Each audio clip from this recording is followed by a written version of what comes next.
Welcome to Earth Chats. In this show, we chat to leaders, influencers, and organizations who are passionate about making our Earth a better place. We are all aware of the dangers of pollution and how global climate change could impact our lives. Join us and listen to the conversation where leaders in making our world better will share their stories, advice, and opinions. You can find us on YouTube, Facebook, Instagram TV, Spotify, Google Podcasts, and Apple Podcasts. Make sure to join us and let's take hands to save our planet and make our world a better place.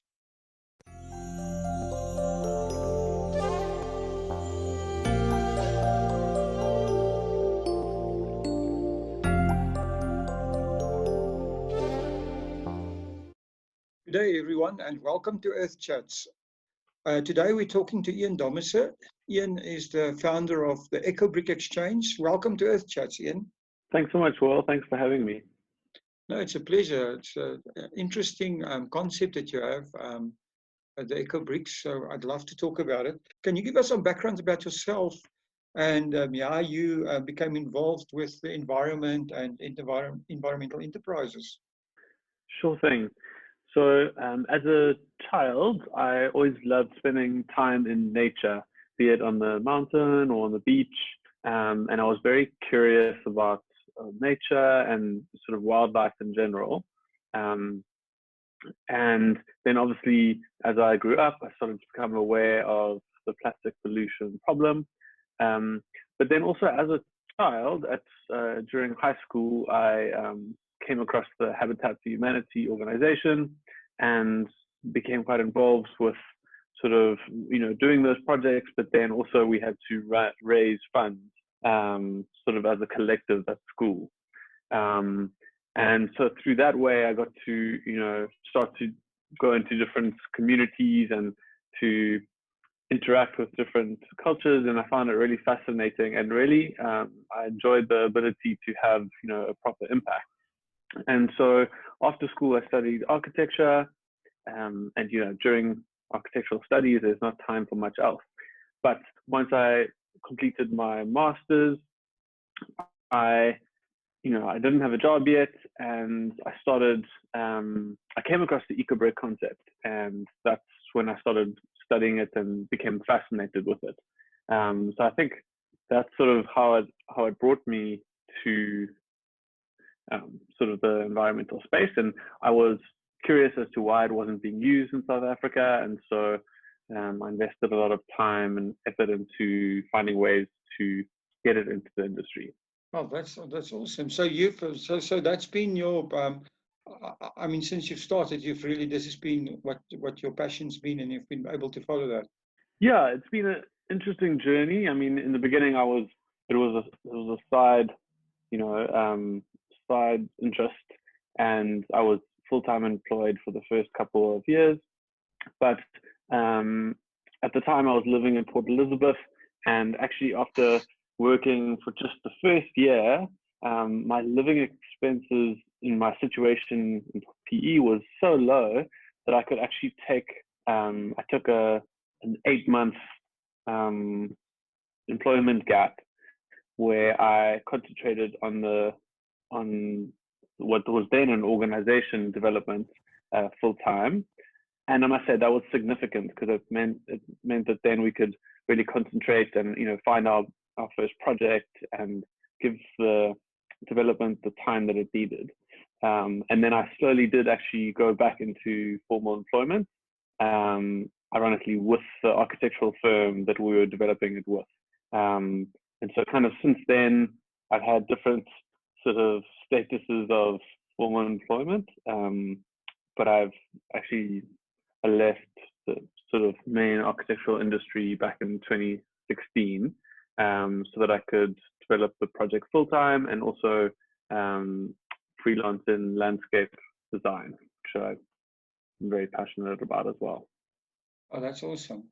So, Ian, should we all move back to PE with low cost of living there in the current situation? It seems like that might not be a bad idea. It was such a strange scenario. So good friends of ours, the Udemans, they lived in Saudi Arabia, and we were literally just house and dog sitting for them. And so that's why we didn't have to pay rent. And I grew a lot of vegetables in my backyard. So it was strange that our living expenses were so low. But it wasn't necessarily a PE thing. Oh my word. Okay. So the EcoBrick Exchange, can you tell us a bit more about, what it actually is and what the history of the EcoBrick Exchange is?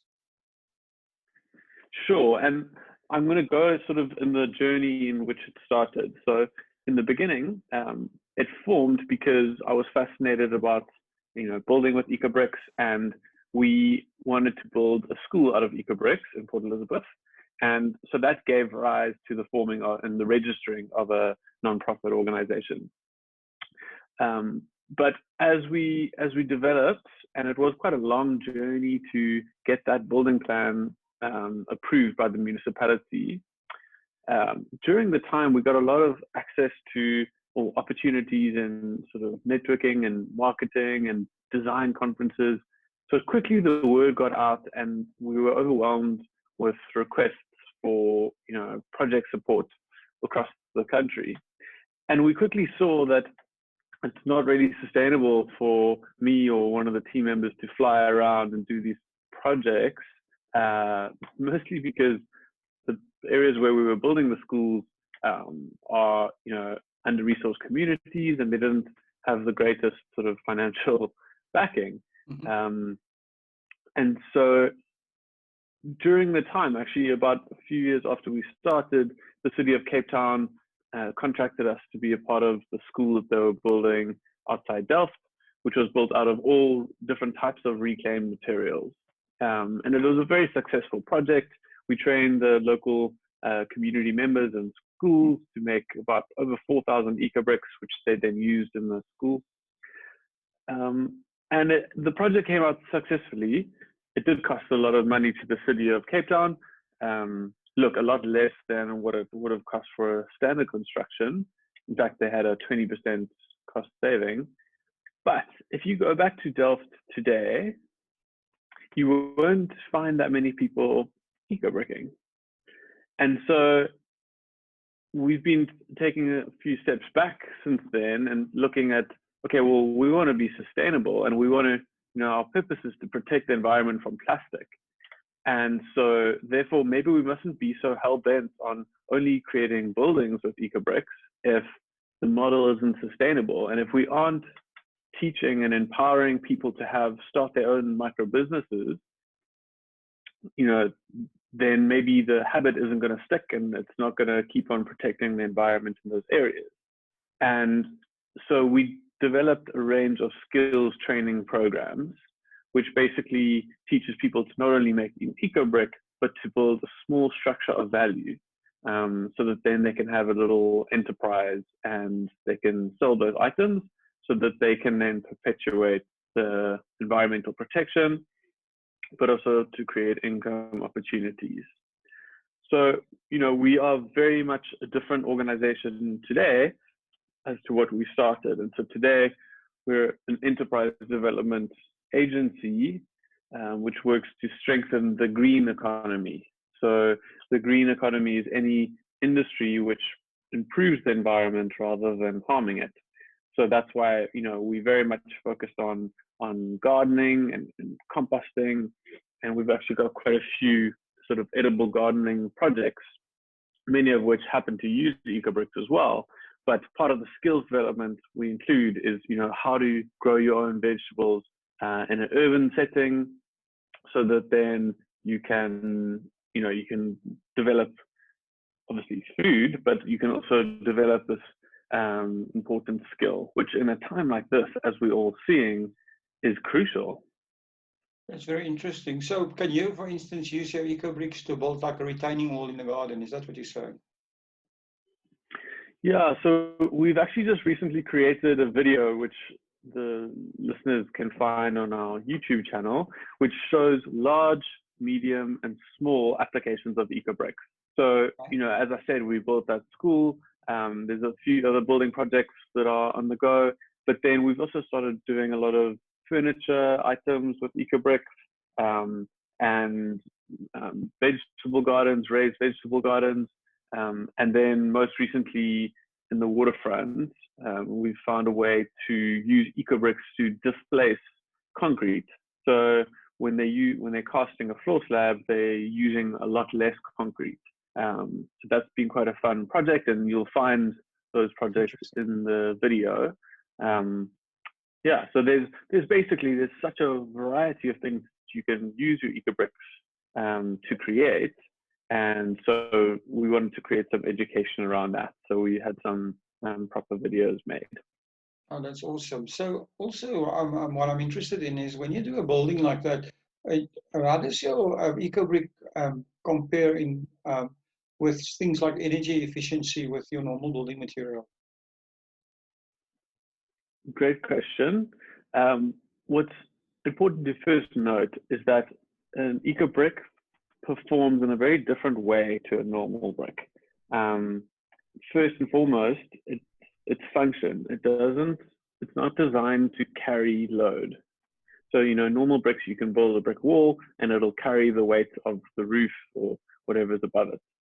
EcoBricks aren't designed to do that. They're actually designed to fulfill the space of a wall and therefore rely on additional framed structures, which are, calculated by engineers, and they withstand the structural components.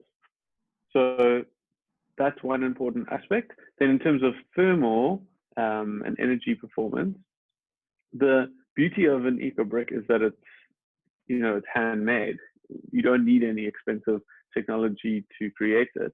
But in that, it also means that every single EcoBrick made is different. And so therefore, it's quite hard to say that to create an average thermal performance. So we know that plastic in the air is a good insulator, but it's difficult to say that it's exactly X thermally insulating.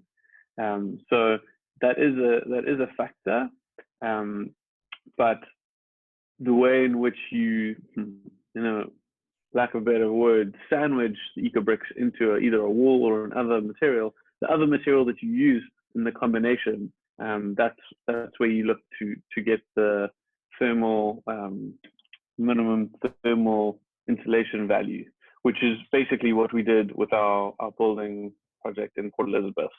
We used engineers and we ensured that we could get the minimum viable thermal insulation value to meet the standard. Okay, that's very interesting. I see you won the 2015 Seed Award. What is this? Could you tell us a little bit more about that? Yeah, so that was exciting. It was our first international award, and basically it's an organization that looks for innovative forms of social upliftment and also sustainable development. And so winning that award was significant, both in terms of then the recognition that we got from, it was in conjunction with the United Nations. So that was significant sort of in our development, but then also it did unlock some funding so we could do further research and development on our skills training programs, which I mentioned, as well as our pilot project, which was the Penguins Preschool, so as to fast track getting that technology approvable. Awesome. I mean, you touched on this also a little bit, and that is that you do a lot of training videos and stuff like that. So anybody can actually make their own EcoBricks at home, or in that also learn about your other projects from your YouTube channel, right? Yes. So we've COVID has taught us to move our trainings online. So that's been a recent change. And we've got a great video to show you exactly how to make an EcoBrick, what you need, what you should do, what you shouldn't do. So yeah, that's a nice video that we've had made. And then we've also been developing a range of DIY maker kits. So basically these are mostly timber components, which we've designed and had machined, and people can use these kits in conjunction with their own EcoBricks to build a stool or a table or a desk. And so there again, we've got a video to show how to assemble that. And it's quite a fun activity to do with the whole family. That's awesome, because green making is becoming very popular at the moment. You know, making itself is such a popular pastime, and there's many people passionate about, you know, making stuff, and using green technology for that is great. Apologies for the short interruption, but I do need to mention something. We really need to raise awareness about the dangers facing our environment.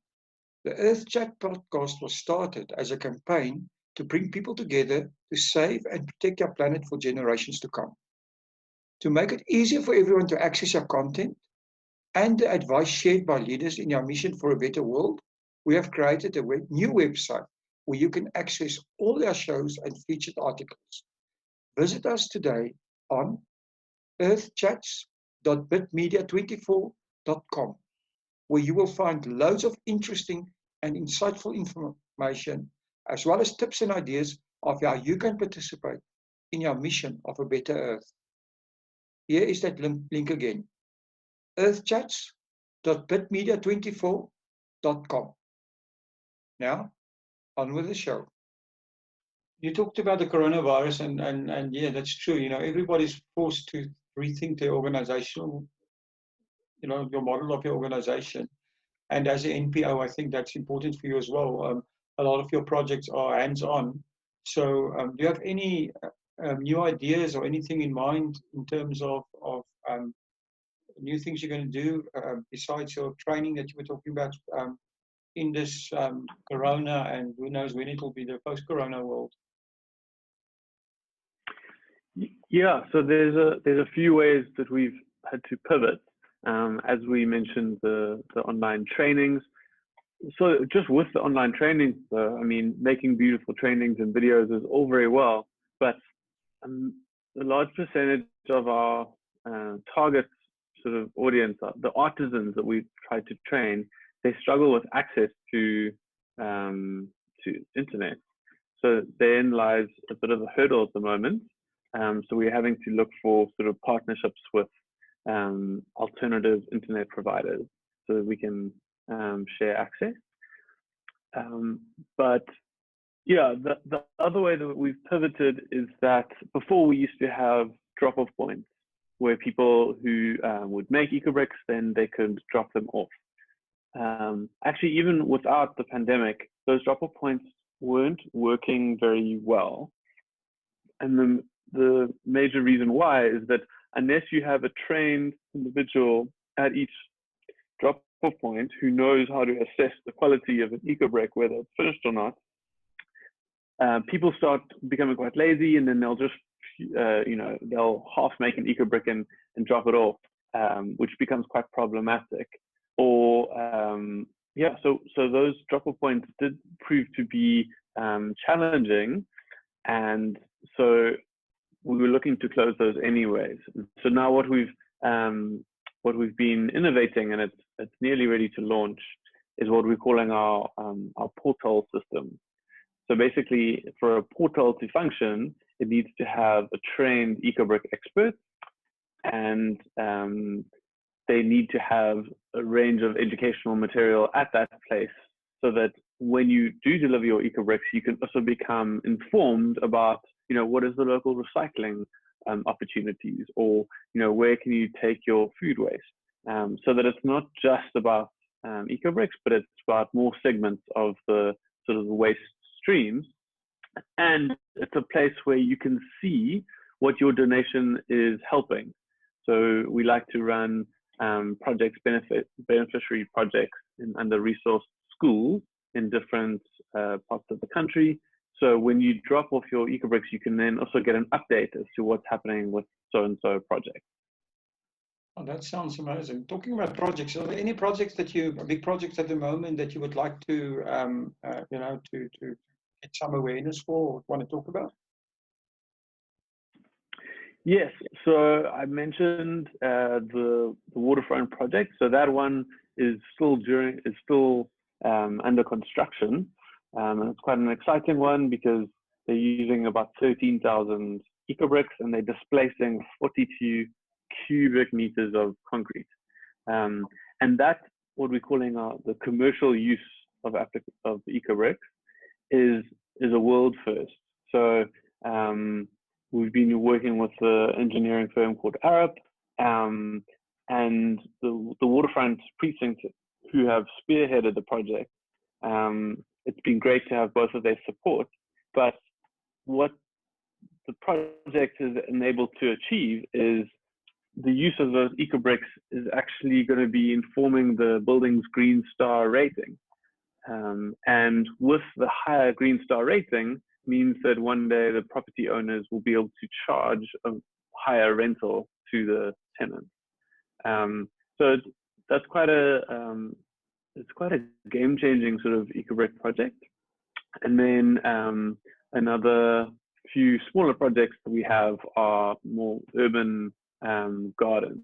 So we've got a raised vegetable garden, which used about over 1,000 EcoBricks, and that is an ongoing sort of urban farming initiative.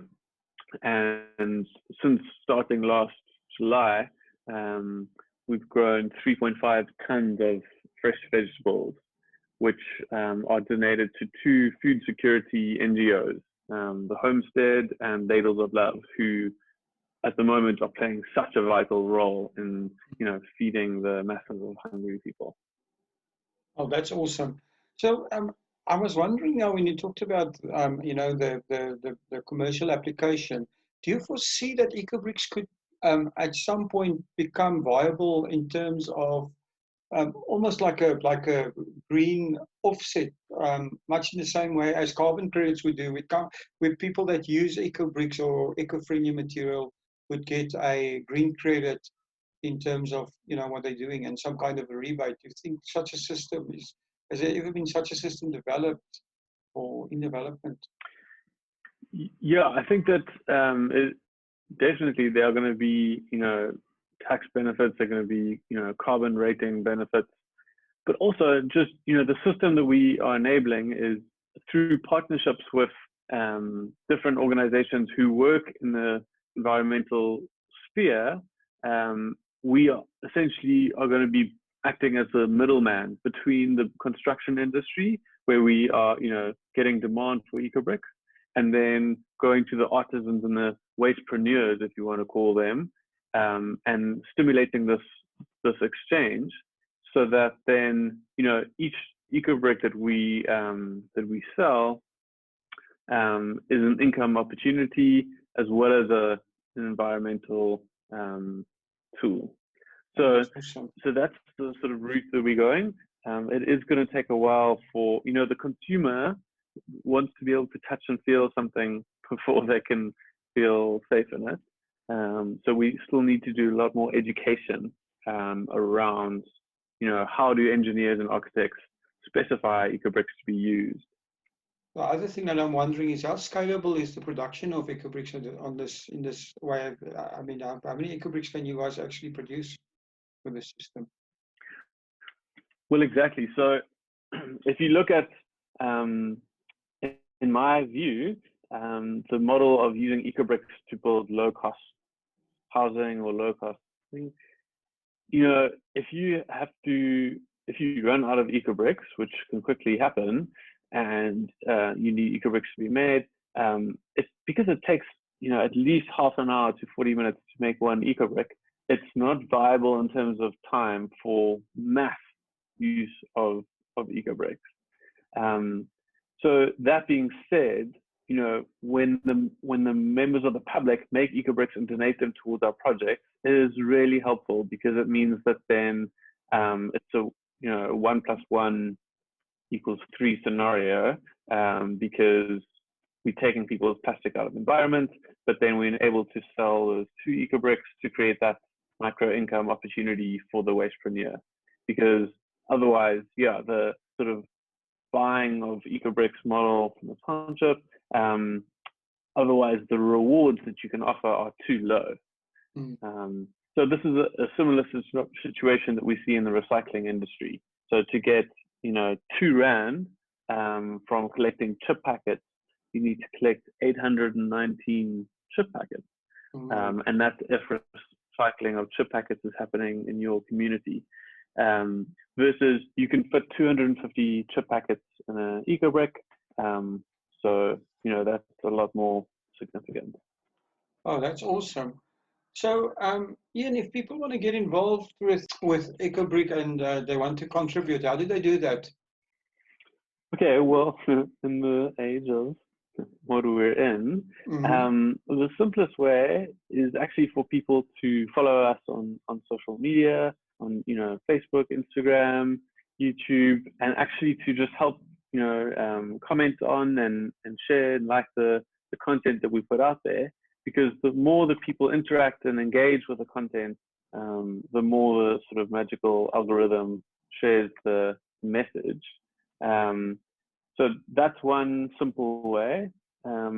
Also through social media, if they want to write in and they want to become more involved, they can sign up to our newsletter, which will be coming up soon, so that they can stay up to date with the projects that may or may not be happening around them. And look, as we go back to, you know, level 2 and hopefully 1 day, it would be great for our pop-up events to start again, where passionate volunteers can actually come in and get their hands dirty and either, you know, wire some eco blocks together or participate in a garden or a building project. Yeah, it'll be great for passionate volunteers to come and join in and help in that way. I assume you also would not be reluctant to accept donations at this time. So if people want to donate, how do they do that? Oh, yeah, I should have probably mentioned that. So we do have a SnapScan account, and basically people can choose to donate towards one of our beneficiary schools, and each donation allows the school community to get one of our maker kits, so that then we can build a furniture piece using the school's collected EcoBricks. Okay, that's awesome. And if you have one message for people at home that are, you know, concerned or want to make a difference in the environment, what would your message be?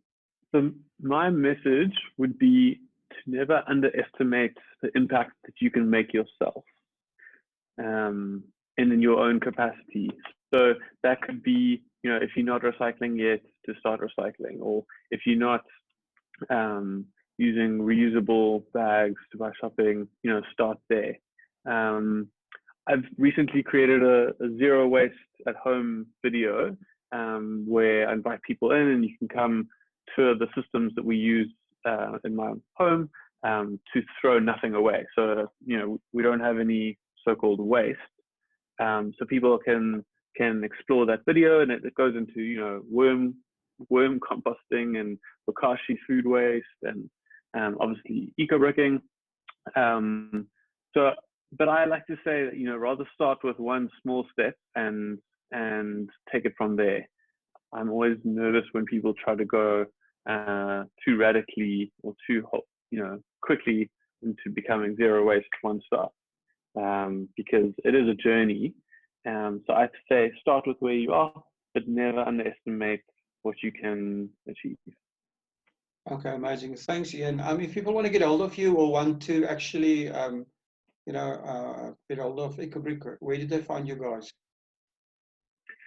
So on Instagram, Facebook, and YouTube, we are called EcoBrick, one word, Exchange. So just at EcoBrick Exchange. And yeah, we try our best to, you know, check our messages regularly, and we enjoy when people comment on our posts. All right, we'll leave the links in the description. Thanks, Ian. I really appreciate the time you've taken. And yeah, it's been a pleasure talking to you. And thanks for enlightening us a bit about EcoBricking. And good luck with everything. Yeah, thank you. Thanks so much, Will. I really appreciate the opportunity, and I hope that I've inspired your listeners. I'm sure you have.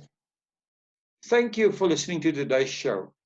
We are grateful for everyone listening to our podcast and appreciate your interest in saving our planet. Please be sure to subscribe and follow us on the links below. It would also be extremely helpful if you could share the show and all your links with your friends and family. Bless all of you and bless our earth.